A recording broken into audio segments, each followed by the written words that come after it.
Bom, pessoal, não sei se está na melhor posição aí. Eu vou falar aqui um pouco com a turma de introdução ao estudo de direito sobre fontes do direito. E, em especial, a gente vai analisar alguns aspectos relacionados à analogia, equidade e princípios gerais do direito. Deixa eu só ajustar aqui a tela para eles, porque eles estão no Microsoft Teams e eu tenho que iniciar aqui a aula com eles. Bom, agora sim. Agora estamos prontos. Bom, em relação à jurisprudência, era um ponto que eu já tinha iniciado com a turma. Eu já tinha falado que a jurisprudência ela é configurada quando você tem um entendimento consolidado pelos tribunais em torno de uma matéria, já foi decidida de forma reiterada, então há um pensamento lá consolidado em torno da matéria que foi judicializada, né? A gente vai levar em consideração que o Poder Judiciário ele tomou conhecimento de determinado fato, pode ser que esse fato ele não tenha ainda sido julgado, ou você vai ter fatos que já foram julgados pelo tribunal e, portanto, já há um entendimento consolidado em torno daquela matéria. Então, você pode ter aí como exemplo questões que venham envolver a união estável. A união estável é um tema que sempre gera polêmica nos tribunais, porque não há uma regra clara, objetiva, hoje no Código Civil, no ordenamento jurídico brasileiro, que defina aquilo que é ou que não é. Simplesmente há lá uma descrição dizendo que tem que ser uma relação duradoura, ininterrupta, contínua, com o propósito de constituir família. Mas parece que isso é muito subjetivo, né, para você dizer o que é a união estável. Até porque você tem relações de namoro que são duradouras, que acabam envolvendo a família, e há uma linha muito tênue, né, para você dizer o que é a união estável ou o que simplesmente seria uma relação de namoro. Eu me apego sempre... Hã? Ah, peraí. Agora sim, obrigado, Luciane. Então, vamos seguir aqui. Que eu tinha esquecido de iniciar a gravação. Agora sim, tá ok. Então, vamos lá, tá gravando, vai ficar registrado depois no Microsoft Teams, quem quiser acompanhar. Então, eu vinha falando aqui da união estável. Agradeço o pessoal que está me acompanhando lá no Instagram também, o Bruno, a Ariane, teve mais gente aí que entrou, a Lohane. Então, eu citei aqui o caso da união estável só para vocês identificarem como que a jurisprudência pode ser formada em torno de uma matéria. Você vai ter vários casos que são levados ao judiciário para fins de reconhecimento de direito de herança, para fins de reconhecimento de direito referente aos bens que foram adquiridos na constância da relação, e há sempre a dúvida, né? Será que aquela relação é de união estável? Se não é, se é uma relação puramente de namoro? Só vou pedir ao pessoal que está aqui no Microsoft Teams para colocar o microfone no mudo, porque senão vai dar interferência que eu não vou conseguir falar com vocês. E aquela história, né? Quando você está envolvido... Quando você está envolvido no relacionamento, você fica naquela dúvida. Será que é um lance? Será que é um romance? Será que é um amor? Ou será que é somente um pente? Um pente é um pente. Romance é romance, amor é amor. Então, o juiz vai ter que decidir no caso concreto. Ele vai analisar as circunstâncias e vai chegar a uma conclusão. É claro que você vai ter situações parecidas e aí esse entendimento depois ele se consolida no tribunal. Você tem como fazer uma consulta hoje através da internet nos tribunais, no STJ, no Tribunal de Justiça dos Estados, no Supremo Tribunal Federal. Você tem um ícone lá de jurisprudência e você inclusive tem hoje já documentos em PDF que estabelecem a jurisprudência por tema, por assunto. Isso facilita para quem está atuando como advogado, quem está atuando como promotor, quem está atuando como juiz, todas as carreiras na área jurídica, né? E aí, para quem está estudando para advocacia, você tem que saber manusear bem esse conteúdo de jurisprudência, porque não só a doutrina hoje ela vai definir os conceitos de direito, você também precisa entender o que os tribunais pensam, até para você formar a sua tese, né? Você elaborar a sua peça processual bem fundamentada, e você tem que estar atualizado em torno da jurisprudência. Ao conceito da jurisprudência em sentido amplo e sentido estrito, isso me parece que eu tinha tratado já com os alunos em sala de aula. Em sentido amplo, você tem esse entendimento consolidado sobre determinada matéria que pode se dar no âmbito dos tribunais de conta. O Tribunal de Contas, ele não é um órgão judiciário, né? Ele não vai julgar matérias de natureza de litígios que acontecem no âmbito social, mas sim ele vai julgar as contas públicas, ele vai julgar as contas do chefe do Poder Executivo, e ele pode ter lá um entendimento formado em torno de matérias que vêm envolver licitação, contratos públicos, e que vem impactar no orçamento. E, portanto, quando você olha para o Tribunal de Contas, que não é o Poder Judiciário, ali ele trazendo questões que estão consolidadas, decisões que são reiteradas, você pode compreender que há um conceito ali, se adequa ao conceito de jurisprudência em sentido amplo. Em sentido estrito, você vai reduzir o seu campo de análise, a sua apuração dentro da jurisprudência dos tribunais. E aí você tem os tribunais que compreendem, que estão inseridos dentro do Poder Judiciário. Tá? Então você tem aí, na prática, tem a finalidade como um case law, que deseja da jurisprudência estabelecer uniformidade e constância das decisões para casos idênticos. Isso evita decisões conflitantes. Então você pode ter um juiz do Rio de Janeiro que decide de forma contrária ao juiz do Rio Grande do Sul.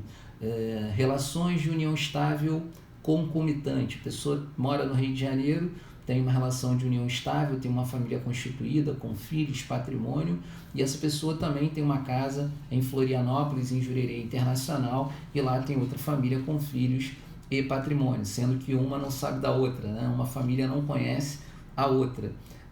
E muitas vezes acontece pior, a pessoa morre, né? Esse homem ou essa mulher que estava na relação morre, e a dúvida é, será que o outro lá, Jurerê Internacional, ou a outra lá de Jurerê Internacional, terá direito ao patrimônio do morto na condição de herdeiro necessário? Essa é uma questão que se coloca, porque o STJ, de forma reiterada, já entendeu que não é admitido, inclusive tem a tese número 50, que fala da união estável, já entendeu que não é admitida a união estável concomitante, ou uniões estáveis concomitantes. Só será reconhecida uma união estável, aquela que primeiro se configurou. A segunda relação será compreendida como concubinato, e isso gera um problema, porque a pessoa que está de boa fé acreditava viver uma relação de união estável, quando na verdade, no fundo, tinha puramente uma relação de concubinato. Então, deixa eu avançar aqui. Eu já tinha falado também sobre a jurisprudência secundo lege, pater lege e contra lege. A contra lege seria uma decisão que não atende os parâmetros de legitimidade, porque os tribunais estariam criando lei. Esse não é o propósito do tribunal. Você teria aí uma espécie de ativismo judicial, onde o tribunal ele vai interferir nas competências que cabem ao poder legislativo e que cabem ao poder legislativo e o poder executivo. O judiciário ele tem que julgar, né, as causas, os conflitos de interesse que acontecem na sociedade. Ele não tem um propósito de editar lei, então ele não pode ter uma decisão jurisprudencial, um entendimento que seja contrário à lei. Você pergunta assim, poxa Marcelo, mas eu não consigo identificar uma hipótese em que o tribunal possa decidir contrário à lei se ele tem que aplicar a lei. Pois é, mas muitas vezes a interpretação que se faz da lei, ela é completamente contrária, subversiva àquilo que está posto no texto. Eu já tinha falado, para quem meu aluno sabe, que existe uma diferença entre texto e norma, né? O texto é um conjunto de símbolos linguísticos, enquanto a norma é aquilo que você extrai do texto. Obrigado à presença do Felipe, professora Sucupira, a galera aí que é referência. Felipe, fiquei muito feliz aí pela sua promoção, fiquei sabendo, figura extraordinária, foi gestor lá no campo de Caxias, fez um excelente trabalho e parabéns, foi merecida aí a conquista. Torço por você, desejo muito sucesso né, que você siga aí a sua carreira e tenha novas portas abertas sempre para você crescer. É uma figura, uma pessoa muito bacana e serve aí de exemplo para todos.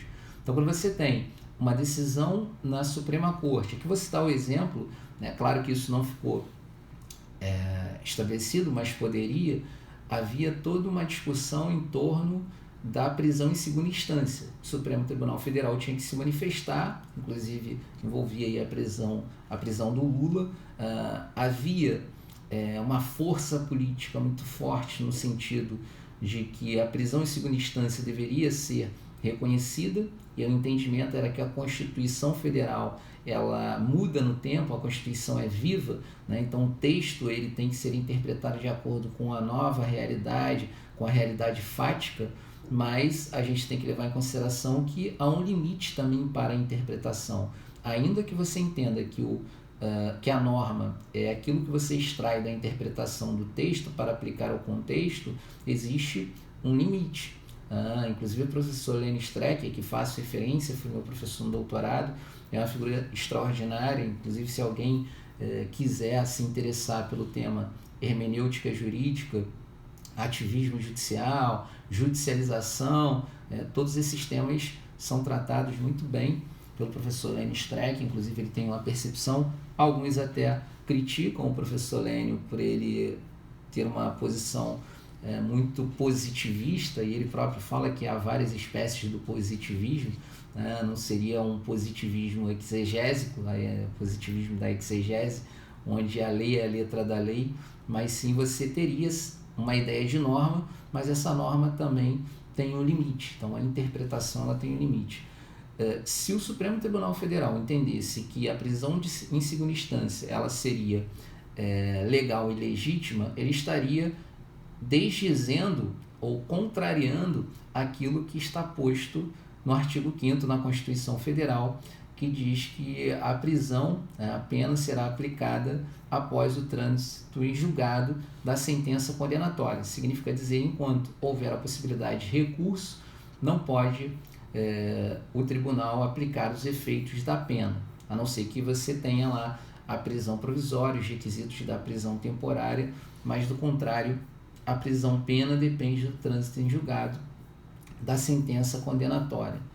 Imaginar de forma diversa disso que eu estou tratando aqui, pelo menos numa leitura da Constituição, quem for a Constituição vai identificar, não sou eu que estou falando isso, tá? É a própria Constituição.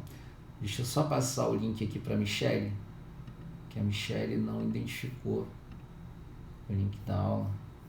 Deixa eu mandar aqui para ela.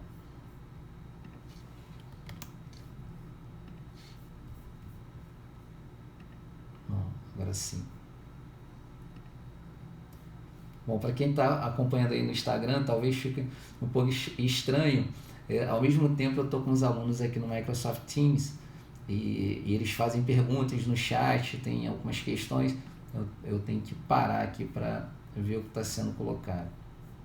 Mas eu coloquei lá já o link de acesso. Bom, então eu vou abrir aqui o texto da Constituição, só para vocês perceberem que, e ainda assim, há que se levar em consideração que as garantias constitucionais, que ainda no que tange os direitos fundamentais, elas têm um caráter de cláusula pétrea. Você encontra isso lá no artigo 60, parágrafo 4º. Ainda que haja uma tese sustentando a mutação constitucional, que muita gente, a mutação constitucional, a interpretação da Constituição, ela vai mudar à medida que a sociedade evolui, então, portanto, o texto, ele também, a norma, ela sofre uma mutação. Sim, você poderia falar em mutação constitucional, adotando a teoria alemã do direito constitucional, desde que essa mutação constitucional não afetasse cláusulas pétreas. Se a nossa Constituição é rígida, ela tem cláusulas que são inalteráveis, a não ser que você tenha uma manifestação do poder constituinte originário e surge uma nova Constituição. Mas enquanto ela estiver vigente, essas cláusulas não podem sofrer supressão, diríamos assim. Você até teria a limitação, mas a impossibilidade de supressão dessas cláusulas. Deixa eu verificar aqui.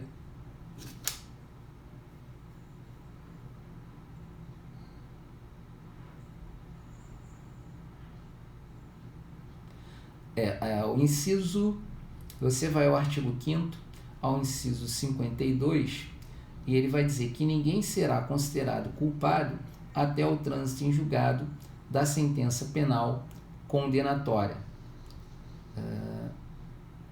E o inciso 61, que traz a disposição no seguinte sentido: ninguém será preso senão em flagrante delito ou por ordem escrita e fundamentada da autoridade judiciária competente, salvo nos casos de transgressão disciplinar ou crime propriamente militar definidos em lei. A prisão de qualquer pessoa e local onde se encontre serão comunicados imediatamente ao juiz competente e à família do preso ou da pessoa a ele indicada. Ninguém será levado à prisão ou mantido nela quando a lei admitir a liberdade provisória com ou sem fiança. Então, a prisão, ela não é a regra. A prisão, ela é uma exceção, até porque o juiz vai ter que fundamentar, né, vai ter que justificar as razões da prisão. Então, se eu não tenho lá um motivo suficiente para a pessoa ficar encarcerada, essa prisão ela pode ser considerada ilegal e aí abriria espaço para propositura de habeas corpus. Então, o Supremo Tribunal Federal, se ele chega à conclusão que admite-se sim a prisão em segunda instância, isso seria uma grave lesão ao texto da Constituição. Se a Constituição ela não traz essa disposição e o Supremo, que tem o direito de errar por último, né, uma vez decidido no Supremo, a decisão ela será mantida, nesse caso você teria uma interpretação contra a lei, se firma a jurisprudência nesse sentido, ela seria contrária, na verdade, mais do que contra a lei, né? Seria um atentado contra a Constituição. E seria grave dentro da ordem jurídica democrática. Inclusive, alguns autores vão falar da ditadura de toga, onde os juízes que são detentores de um poder, e aí são detentores do poder de polícia, eles vão, de certa forma, ali instituir uma regra que não foi criada pelo Estado, que não revela a manifestação política do Estado através dos representantes do povo. E os representantes do povo vão editar a lei porque o poder emana do povo. Então, existe só um único poder. Esse único poder é o poder que emana do povo. Os representantes do povo são os seus mandatários. E aí, portanto, eles estão ali para criar uma norma que vise o interesse público. Se o juiz ele decide em nome de todos, você tem uma norma contra-majoritária. Pater lege, a jurisprudência considera efetivamente uma fonte subsidiária, onde você pode ter um vácuo, a chamada búlica da lei, os vazios que a lei vai deixar para o juiz decidir no caso concreto. Por exemplo, o que seria atividade de risco? O legislador não diz. O que seria coisa de pequeno valor? O legislador não diz. Então, você tem conceitos jurídicos indeterminados na lei que podem ser estabelecidos pelo Poder Judiciário, pelo juiz do caso concreto. E aí, esse juiz do caso concreto vai ser o tribunal, vai ser o juiz que vai analisar o caso em si. Boa tarde a todos aí. Paloma, agora você me pegou. A minha página no Instagram, deixa eu ver aqui para você. Vou colocar aí no chat. Eu acho que é essa aí. Depois verifica lá, ver se vai dar certo. Então você tem aí a jurisprudência segundo lege, pater lege e contra lege. Segundo lege, a interpretação vai ser de acordo com aquilo que já está posto na lei, só vai haver uma harmonização.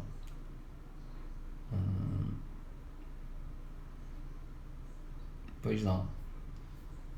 Diga aí, Elzinho.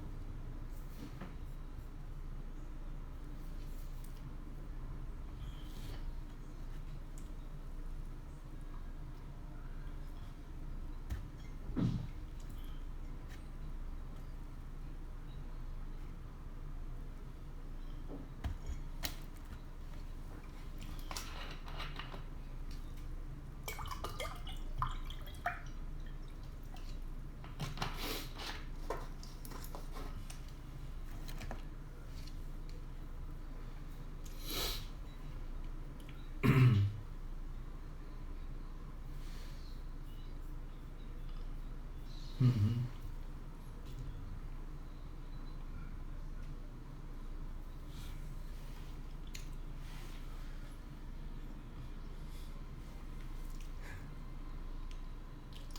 Aí a Alzeni fez uma pergunta, a Alzeni é aluno do primeiro período, fez uma pergunta sobre o reconhecimento do casamento entre pessoas do mesmo sexo. Então isso já está pacificado no STJ, isso já está pacificado no STF, e aí qual é a justificativa lá dos tribunais superiores?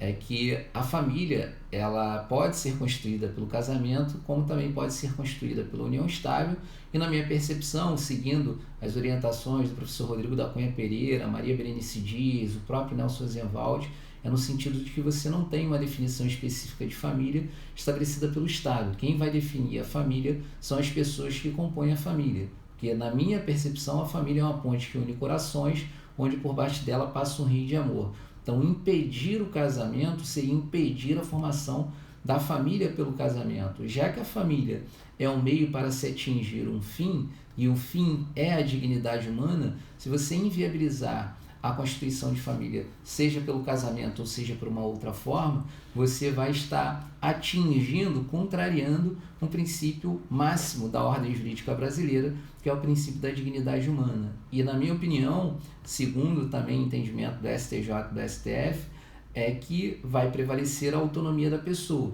Então, quando você tem uma relação de família, quem vai fazer as escolhas são as pessoas que estão inseridas na família. Se eu me reduzir, ou se eu restringir a minha análise ao texto, por isso que é importante você entender a diferença entre texto e norma, se eu reduzir a minha análise ao texto, o texto vai dizer que o casamento é uma relação entre homem e mulher. Isso está previsto na Constituição. Aí você fala assim, mas Marcelo, como que você está falando que a Constituição ela é uma norma que tem superioridade na ordem jurídica e ela própria diz que o casamento é uma relação entre homem e mulher, e o Supremo Tribunal Federal, como o STJ, diz que é possível casamento entre dois homens e duas mulheres? Cuidado, porque a interpretação da Constituição ela não pode se dar em blocos, né? A interpretação da Constituição ela tem que ser sistemática, tem que ser como um todo. Então, quando você olha para o artigo 226, que faz referência à família, seja família monoparental, seja família constituída pela união estável ou a família constituída pelo casamento, a sua interpretação é com base no princípio da dignidade humana. Então você não vai fazer uma análise afastada do princípio da dignidade humana, ela vai estar próxima ao princípio da dignidade humana.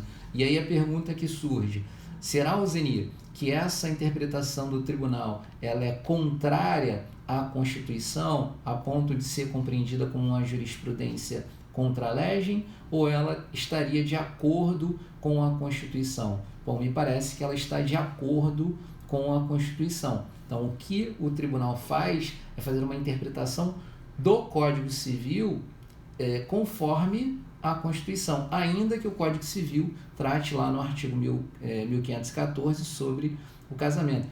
E, além disso, eu poderia citar aqui o 1513, que antecede o 1514.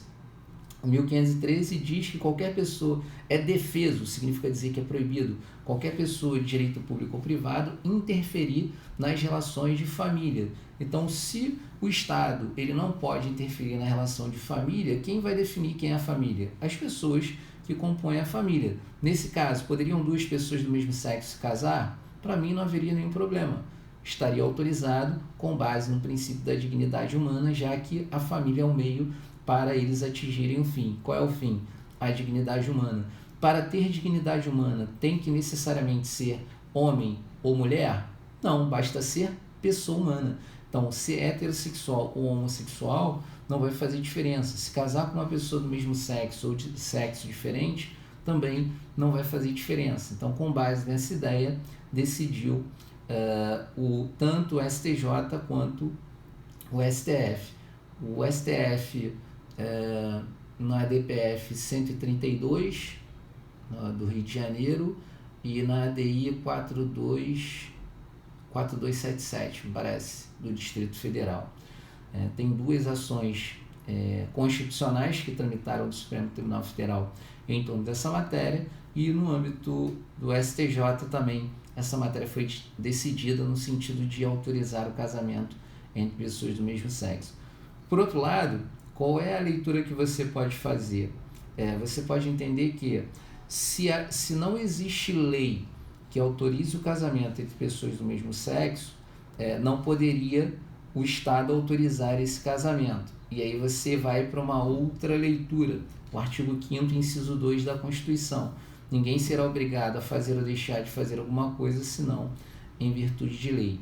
O cartório, ele poderia até se recusar, alegando que o que está posto na lei é o casamento entre homem e mulher. Numa interpretação gramatical, literal, seria isso, mas a gente tem que fazer uma interpretação teleológica ou uma interpretação que se adeque à realidade social. Diga aí, Euseni. Euseni quer fazer mais uma pergunta.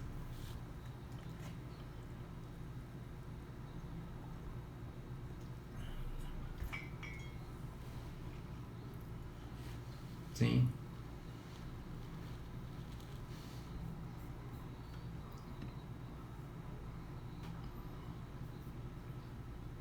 Isso. A Euseni... Sim, sim. Sim.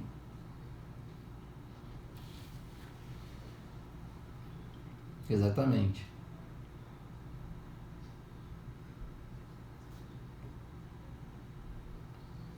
Exatamente. O Alzeni colocou aqui que a sociedade hoje ela mudou, né? Nós temos as relações sociais, elas são distintas das relações do passado.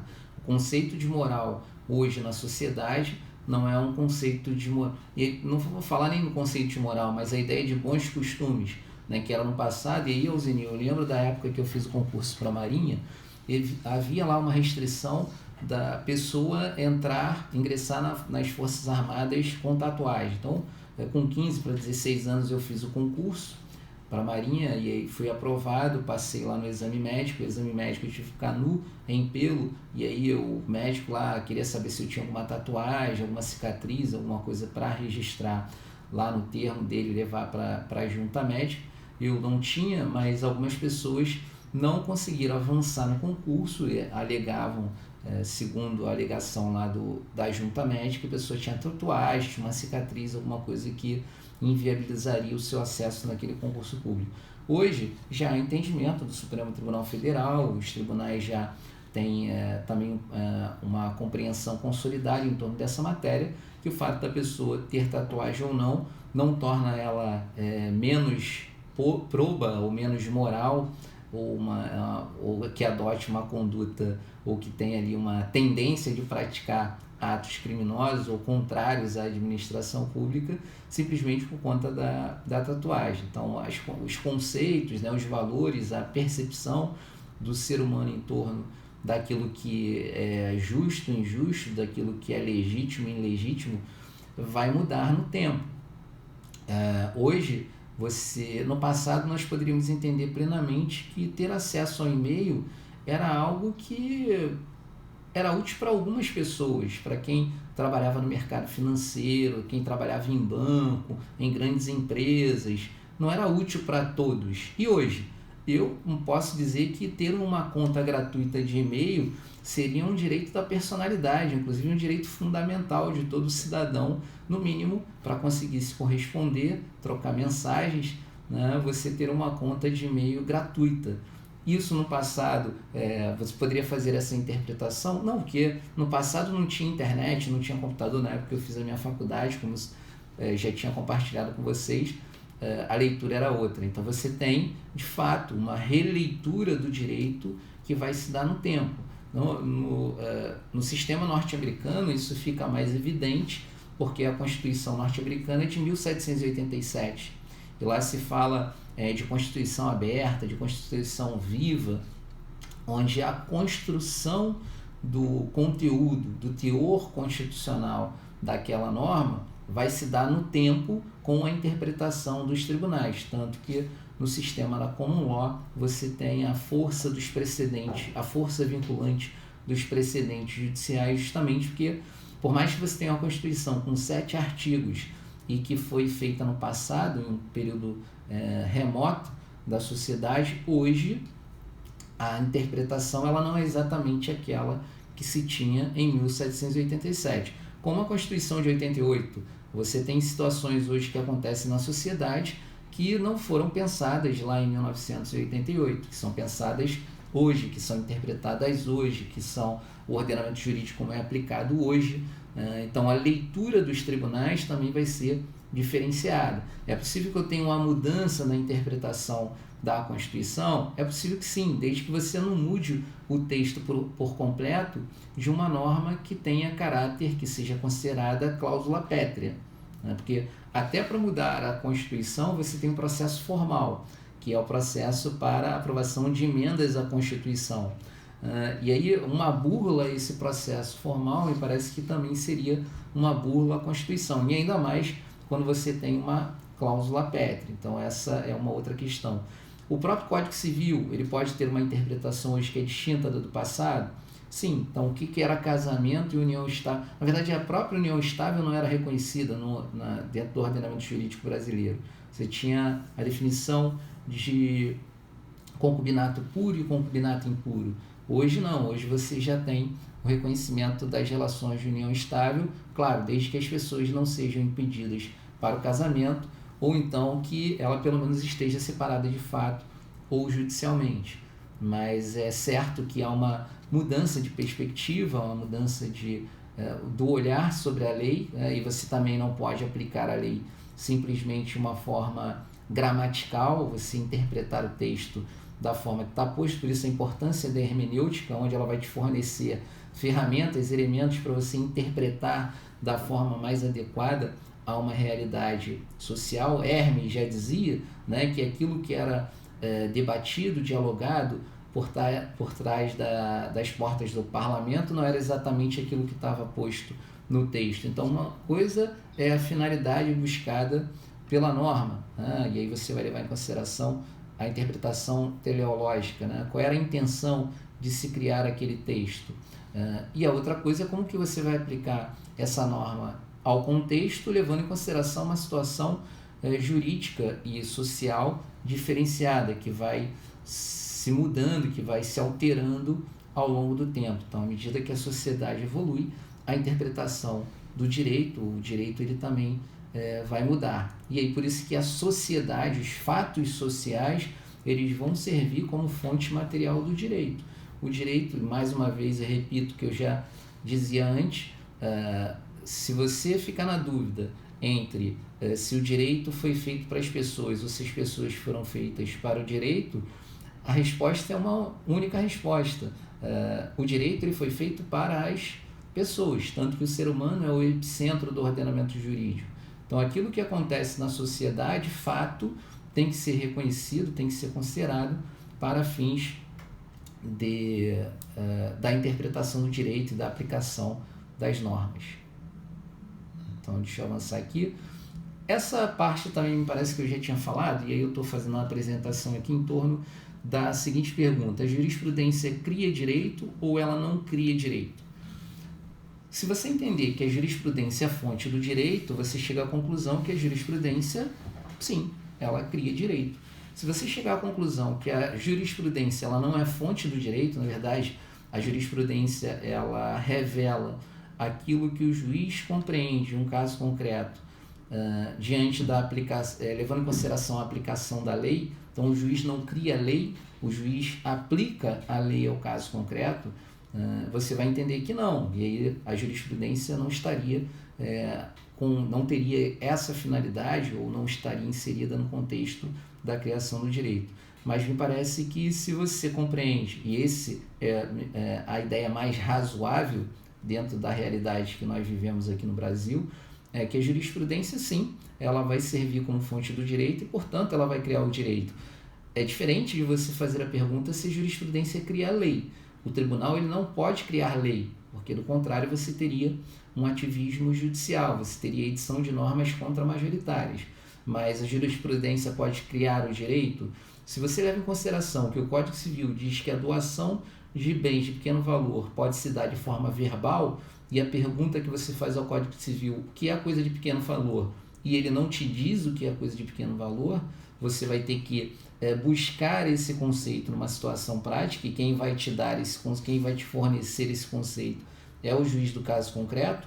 Me parece que há uma criação aqui do direito para adequar a aplicação da norma. Claro, não é para subverter a ordem, né? Não é para contrariar a ordem. O Rodrigo está acompanhando aí pelo Instagram. Professor Rodrigo, obrigado pela participação.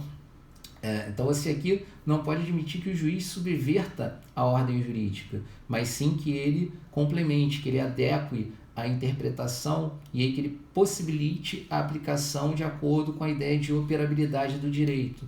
O direito ele tem que ser operável, ele tem que ser aplicável na prática. Não adianta você ficar pensando o direito como um romance, né, como algo que pode ser utilizado. Não, é algo que de fato é aquela ideia do direito como dever ser. Não, o direito é um direito que e eu faço referência aqui à professora Edna Raquel, que nas suas aulas, lá na minha aula de graduação, quando eu ainda era aluno do primeiro, do segundo período, e ela já dizia, né, o direito não é somente uma ciência do dever ser, o direito é uma ciência do dever ser que de fato acontece, aquilo que a gente experimenta, que a gente vivencia na sociedade.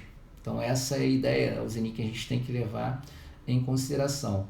Claro que você vai ter aqueles que discordam, né, que a jurisprudência cria o direito, falando que o juiz é mero intérprete da lei. Parece que o juiz seria mais do que isso. Não, e até porque quando se fala de intérprete da lei, fazendo menção aqui a professor Peter Habeli, ele vai dizer que estamos diante de uma sociedade aberta de intérprete, né? A sociedade como um todo tem a capacidade, tem o direito subjetivo de interpretar aquilo que está na lei, e não somente o juiz. O juiz, claro que ele tem que decidir sobre um caso concreto, mas me parece que ele também teria aí esse papel de definir o direito naqueles pontos em que houver a ausência normativa, a inércia do legislador, que aí pode ser um silêncio eloquente, onde o legislador de fato ele não quer dizer sobre aquela matéria porque ele não tem expertise sobre o assunto ou sobre conhecimento do caso concreto. A melhor pessoa para dizer sobre o caso concreto vai ser o juiz, de acordo com as circunstâncias ali. O Ronald, meu grande amigo, quanto tempo, marcar aí para a gente se encontrar depois do período da pandemia. Então isso aqui também eu já tinha colocado para vocês, e para quem está no Instagram eu coloquei a distinção entre jurisprudência e precedente judicial, dizendo que a jurisprudência ela já está consolidada, é uma ideia, um pensamento consolidado pelo tribunal em torno de determinada matéria, e o precedente judicial ele é uma decisão inaugural, onde pode servir de parâmetro para outras decisões ou não, ou ele pode morrer ali no colo daquele juiz. Mas se de forma reiterada aquele precedente judicial ele for sendo aplicado na medida do tempo, conforme for sendo consolidada a ideia do tribunal com base naquele precedente, pode ser que aquilo se torne uma jurisprudência, mas o precedente ele teria aí, seria uma espécie de decisão inaugural que não tem caráter vinculativo, pelo menos aqui no Brasil e no sistema da civil law. Súmula vinculante, parece que também eu já tinha tratado com vocês, fazendo uma distinção entre súmula e súmula vinculante. Pode ser que isso aí apareça para vocês na prova. Entendi. Deixa eu só ver aqui o negócio no Instagram. Peraí, só um minuto aqui.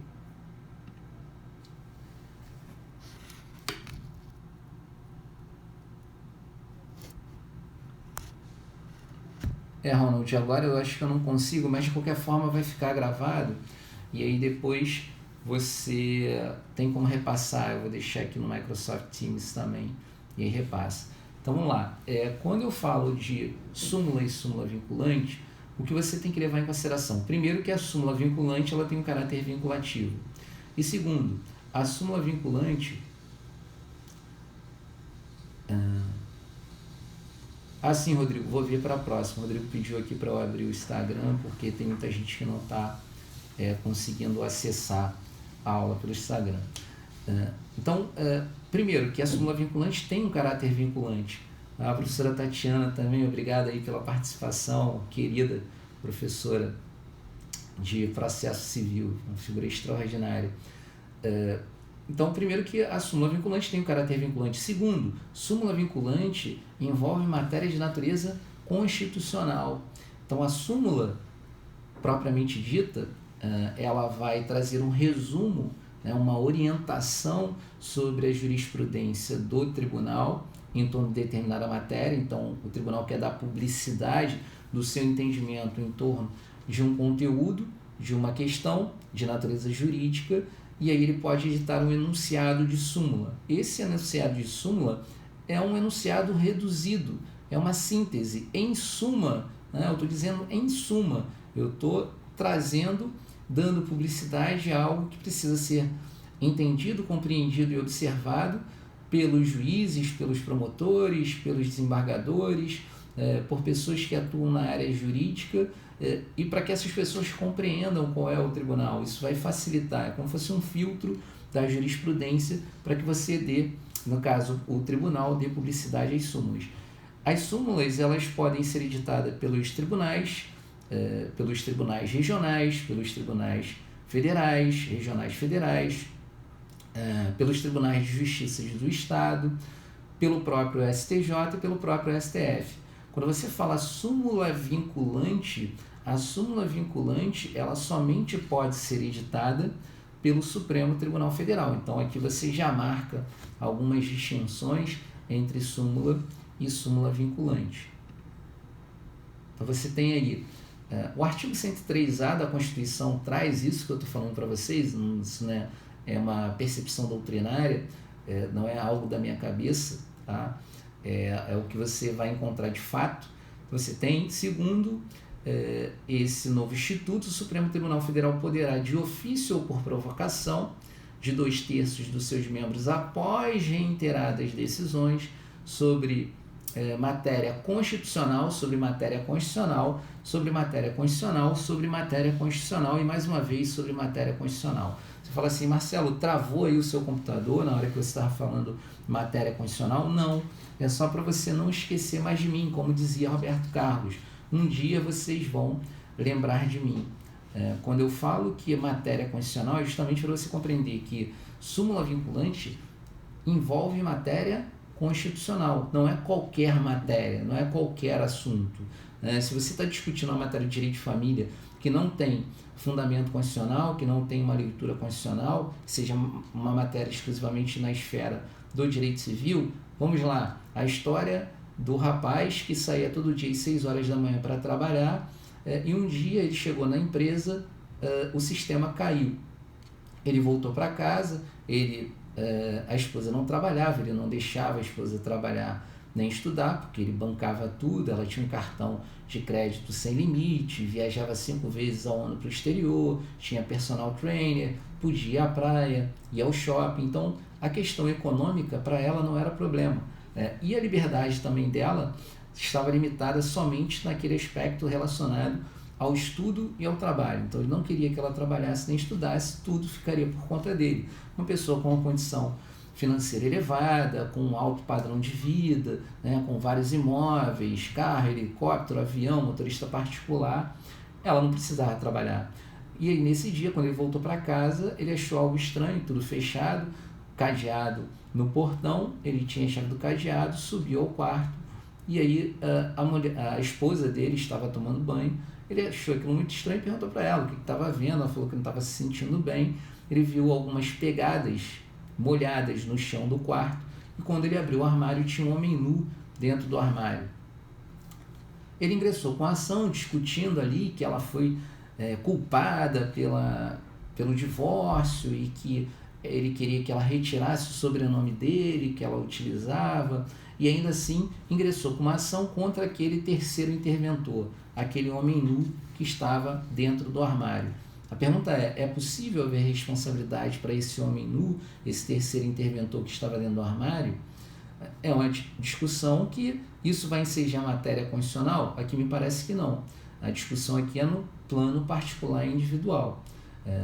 Você pode ter duas interpretações. Primeiro, você vai compreender que o terceiro interventor não tem deveres do casamento, logo, ele não tem responsabilidade, a conduta dele não seria ilícita, a conduta dele seria lícita, já que ninguém é obrigado a fazer ou deixar de fazer alguma coisa, senão em virtude de lei. Ou você pode fazer uma interpretação contrária a essa, como aqui seguindo a linha do professor Nelson Rosenwald, que ele vai dizer que nenhuma pessoa jurídica de direito público, ou privado poderia intervir na esfera da família. Então, nesse caso aqui, você poderia dizer que essa pessoa, ela violou o artigo 513, portanto, artigo 1513, portanto, ela teria cometido um ato ilícito com base no Código Civil. E, havendo um ato ilícito que gere dano, desde que realmente as circunstâncias levem o juiz a acreditar que houve dano, porque o dano moral ele é um dano presumido, o chamado dano in re ipsa, não depende de prova, mas o juiz vai analisar as circunstâncias do caso concreto. Deixa eu ver, confirmar que diz o 1513. É defesa a qualquer pessoa de direito público ou privado, e ele não fala nem pessoa jurídica, qualquer pessoa. Então você tem a pessoa jurídica ou a pessoa natural.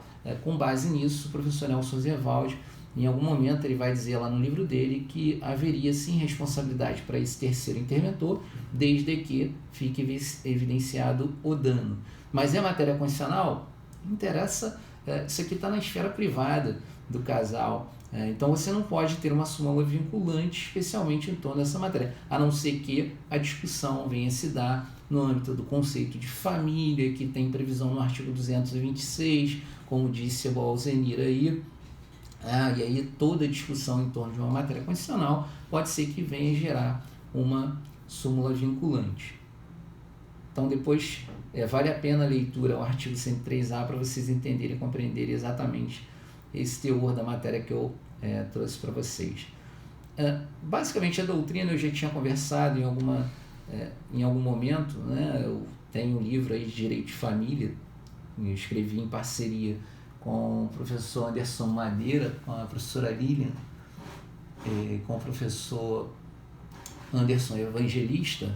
Então esse livro aqui, para quem na minha página aí no Instagram tem esse livro. A edição é de 2017, precisa atualizar, mas agora por conta do doutorado eu vou ter que levar aí um tempo maior para atualizar essa obra. Então preciso aí, a partir do meado de 2021 eu vou pegar os livros que eu publiquei. O áudio está ruim? Peraí. Alguém reclamou aí do áudio.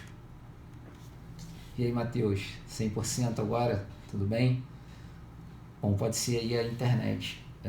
Então a doutrina ela vai tratar, né, vai trazer ali conceitos, definições, como orientações da interpretação da lei, a compreensão que o doutrinador tem da lei. Ele vai doutrinar, ele vai dizer como que você deve se portar na aplicação do direito, na interpretação da norma. Isso é o que vai ser estabelecido pela doutrina. A doutrina pode ser fonte do direito? Me parece que também sim, é fonte do direito, porque ela vai doutrinar. Você não tem só a jurisprudência, você tem também a doutrina. Então você tem a apresentação detalhada do direito em tese, classificação e sistematização do direito exposto, elucidação e interpretação dos textos legais do direito cientificamente estudado, concepção e formulação de novos institutos jurídicos. Então tudo isso vai se dar numa perspectiva da doutrina. Danilo, meu amigo aí da Alzenir, tem um amigo meu da Marinha que está acompanhando aqui pelo Instagram, lá de 1995, quando eu tinha 16 anos. O tempo passa rápido.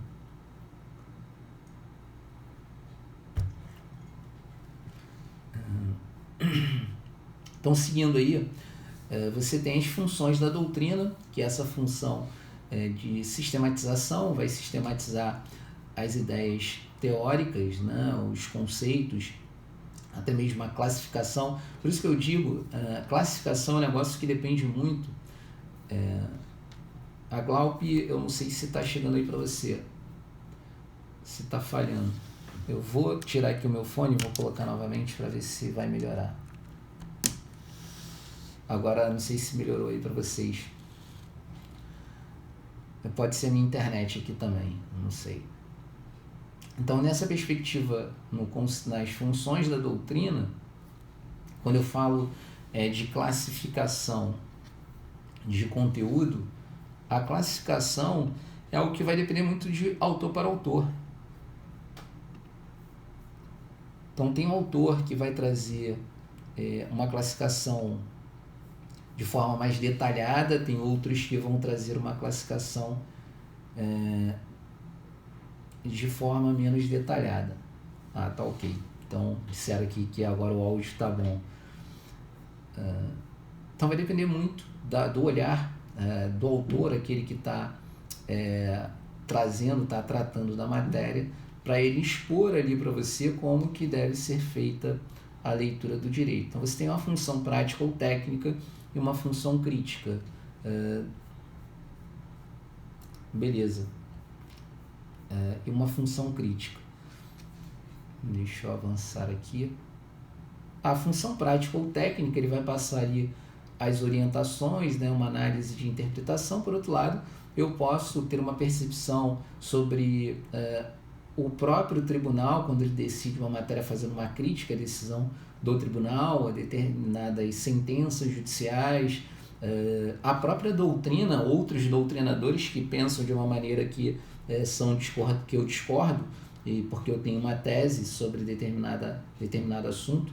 Inclusive, eu tenho artigos publicados sobre casamento, sobre união estável, sobre família, falando da autonomia privada da pessoa e da inconstitucionalidade do princípio da monogamia, do próprio artigo 235 do Código Penal, que traz o crime de bigamia, que, a meu ver, é inconstitucional, já que a Constituição ela garante a toda pessoa o exercício da sua autonomia. Inclusive isso já era previsto na Declaração Universal dos Direitos do Homem, para você fazer as escolhas da pessoa que compõe a sua família. Hoje já há autores que defendem que o casamento é um mero feitiço, o Estado ele não tem nada a ver com, ele não deve interferir nessas relações de casamento e família. Evidentemente, você deve buscar uma segurança jurídica no tratamento dos efeitos que são produzidos pelo direito de família, mas o casamento em si, com quem você vai se casar, com quantas pessoas você vai se casar,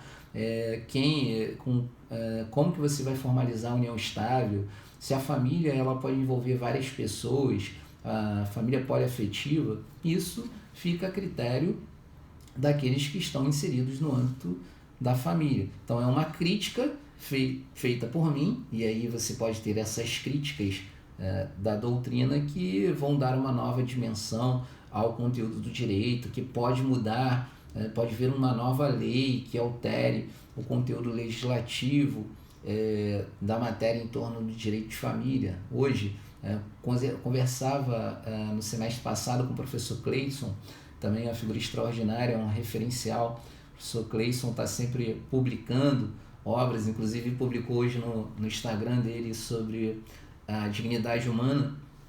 Ele falava: Marcelo, eu queria sentar com você para a gente traçar aqui um plano de trabalho a fim de elaborar uma obra tratando do direito sucessório nas famílias poliafetivas, porque não há obra, pelo menos eu não conheço, ainda não tive a oportunidade de ler nenhuma obra que trate especificamente disso, e sugerindo, inclusive, propondo, e aí seria um trabalho propositivo, propondo uma alteração legislativa no sentido de abraçar também outros modelos de família para fins de direito sucessório e também repartição de direitos patrimoniais, dos bens que foram adquiridos na constância da relação entre várias pessoas.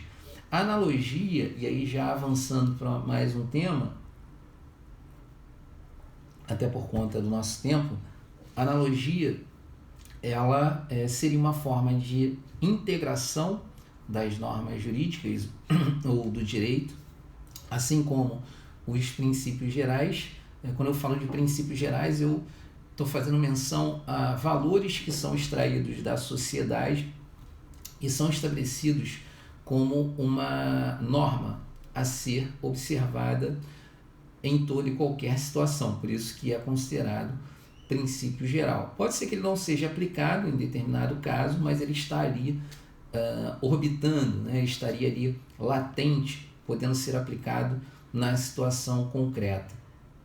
Então, esses valores eles são absorvidos pelo direito e o direito vai instituir os princípios. Você tem os princípios explícitos, aqueles que estão previstos na Constituição, e você tem os chamados princípios implícitos, que estariam previstos em normas infraconstitucionais. Um exemplo aqui eu posso citar, como princípio geral do direito, seria o princípio da boa-fé objetiva, um dever jurídico que tem que ser observado por todos, é um dever jurídico, eu não posso optar entre agir de forma ética ou forma antiética, né? O direito diz que eu tenho que agir com boa-fé, confiança, lealdade. Essa é uma direção que o direito é uma diretriz que está estabelecida pelo princípio da boa-fé objetiva. Por outro lado, Eliane, obrigado aí pela sua presença, uma amiga muito querida também do mestrado, do doutorado, doutora hoje, é um referencial para mim, aí também nas minhas pesquisas no campo do direito administrativo. Então, quando você tem o princípio geral, pode ser que ele seja aplicado, ele vai ser utilizado como uma forma de interpretar e de integrar o direito. Então, vamos imaginar, o Código Civil traz o conceito, traz a definição, ou pelo menos a delimitação, melhor dizendo, de como deve ser estabelecido um contrato, e ele vai estabelecer lá que existe um limite no exercício da minha autonomia privada. Quando eu faço um contrato, eu não posso me afastar do chamado princípio da função social do contrato. Isso significa dizer que todo contrato tem que observar um princípio além dele. Não basta o interesse das partes envolvidas. Existe um interesse que também está por trás, ou que estaria no mesmo patamar de valorativo do interesse das pessoas que querem realizar o contrato ou que efetivaram uma relação contratual. O exemplo que eu cito é uma pequena cidade, um pequeno município, um lugarejo, onde você tem ali pessoas. É que eu já estou finalizando por conta do tempo do Instagram, e depois eu dou continuidade aqui pelo Microsoft Teams, o que estiver faltando para a gente concluir. Num pequeno lugarejo, uma pequena cidade, município, onde 3 empresas oferecem um produto que é necessário, que é fundamental para aquelas pessoas da localidade, sendo que a empresa A atende um público de classe econômica superior, a empresa B atende um público que tem uma condição econômica média, a classe média, e você tem a empresa C, que atende aquelas pessoas em situação de vulnerabilidade econômica, e aí que é a classe baixa da população, que teria aí uma condição financeira mais baixa, e aí não teria como adquirir aquele produto da empresa A, que tem uma qualidade maior, mas também o preço é maior. Também não teria condições de adquirir o produto da empresa B por conta do valor, ainda que seja de uma qualidade também superior da empresa C, mas da empresa C, apesar de ser ter uma qualidade inferior, atende à necessidade daquelas pessoas. Se a empresa A, em razão do seu poder econômico, ela quiser adquirir a empresa B e a empresa C, e isso foi interessante para a empresa B e para a empresa C, você tem um contrato aqui que fere a função social dos contratos, porque como que ficará a situação daquelas pessoas em situação de vulnerabilidade, aquelas pessoas que têm uma condição econômica que não possibilitaria elas adquirir o produto ou o serviço da empresa A. Então essa é uma questão aqui só para vocês pensarem. Pessoal, no Instagram eu estou me despedindo por conta do tempo, e aí teremos novas apresentações, eu vou divulgar com antecedência. Um grande abraço a todos.